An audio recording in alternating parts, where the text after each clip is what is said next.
Hey folks, in today's beta studies we're going to be talking about the questing and levelling experience and asking, is it the best they've done? This is going to be spoiler free in regards to the story, just the locations and themes. Let's get started.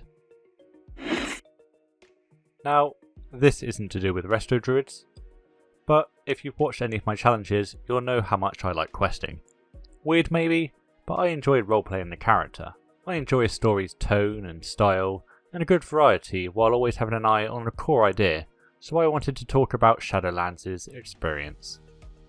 So, to begin with, let's go over how it works in the Shadowlands. On your first character, you'll start in the Moor for an introduction, then go to Bastion, to Maldraxxus, to Ardenweald, and finally ending in Revendreth. So, starting in the Moor, it does feel like a dangerous zone.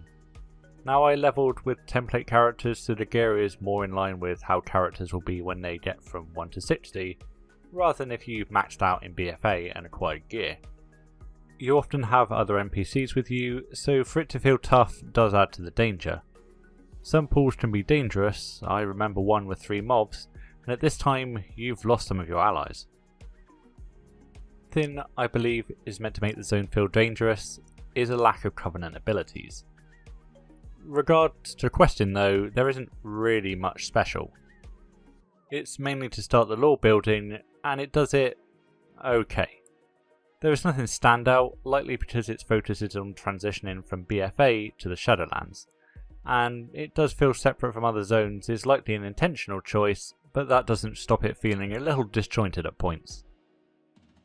Once you head to Oribos, the capital city, the story is really moved to the Shadowlands. What I love is the reasons for the zone order, and it starts off with Bastion. There is a real reason to go to Bastion over the others. Bastion itself sets its tone and style early on, like all the zones do. It is a sharp contrast from the Moor, yes, but it's more than that. Both the early quests and world itself feel safe. This is not designed to be a violent zone in normal times. The wildlife are generally neutral, and most quests are not combat based to begin with. About a quarter of the way through each zone, you'll earn your first Covenant ability, the Class 1, which, unless you really hate the Covenant ability, is a good way to feel like you've upped in power, as well as test the ability out.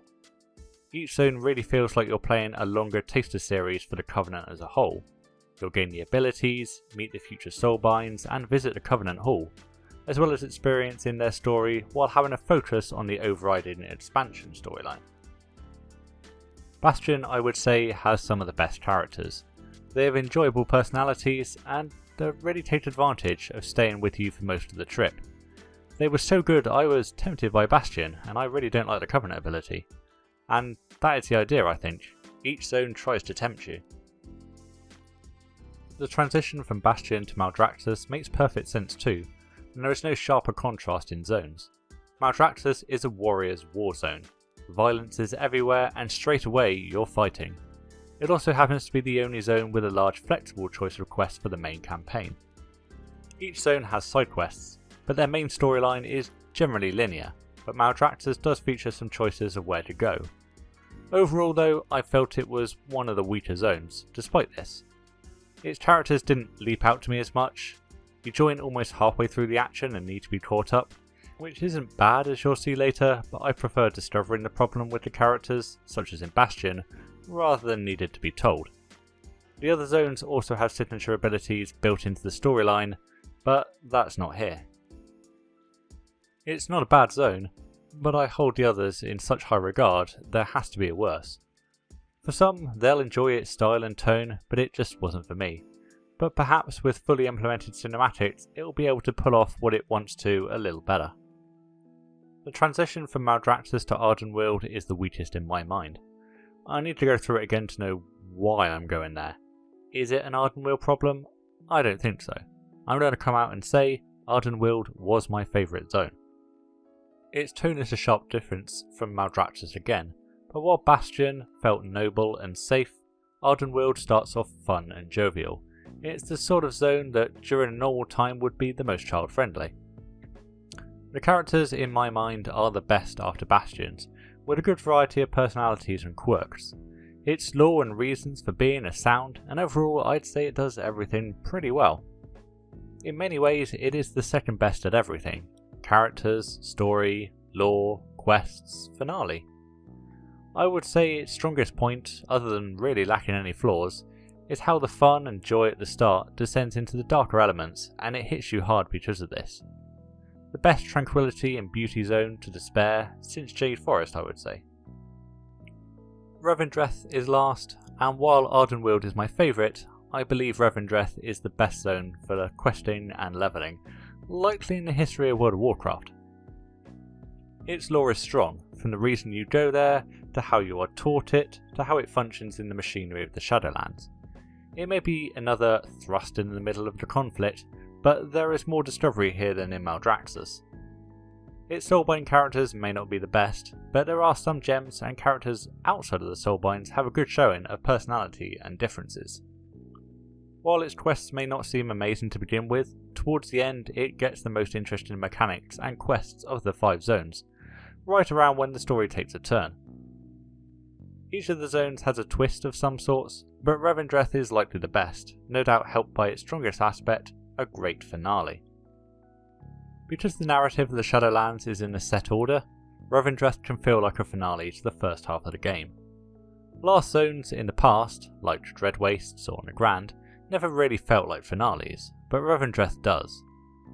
It helps you get ready for the endgame, integrating some of the things you'll do at the endgame into its experience, more than just, now go do this dungeon. What about your second run through? Well, after the Maw, you'll have a choice of Covenants and Zone Order. The changing of Zone Order is nice. I think I would always settle for the recommended route, unless I really wanted to focus on side quests and rep, in order to skip a zone maybe, but reputations aren't really working on the beta that well. The biggest issue I actually have levelling the second time round is that you have to choose a Covenant. While having 2 abilities at all times makes this efficient of course, you are forced into a big decision very early on. Yes, you can change it.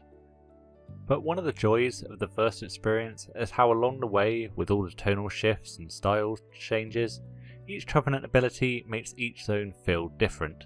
You get to test each ability for a prolonged period of time. On your second character, you only get to test it on target dummies. There is no, as far as I could tell, way to experience all 4 Covenants in their own zone, like your first character could, and I think that is a real shame. Does this stop Shadowlands being, in my opinion, the best questing and levelling experience they've done? No, but it hurts, as does for the most part some generic quest objectives, but its characters, narrative and structure, along with its variety, makes a good combination of Warlords of Draenor's storyline style of questing and Battle for Azeroth's character focus. Everyone is going to have their favourite zone, and I truly hope everyone playing feels like they can take the Covenant they want to because they enjoy its ability, its characters, its zone and storyline, so they can take that forward, rather than feeling like they have to do what some guide told them. Because what this levelling and questing experience is designed to give you is just that, an experience.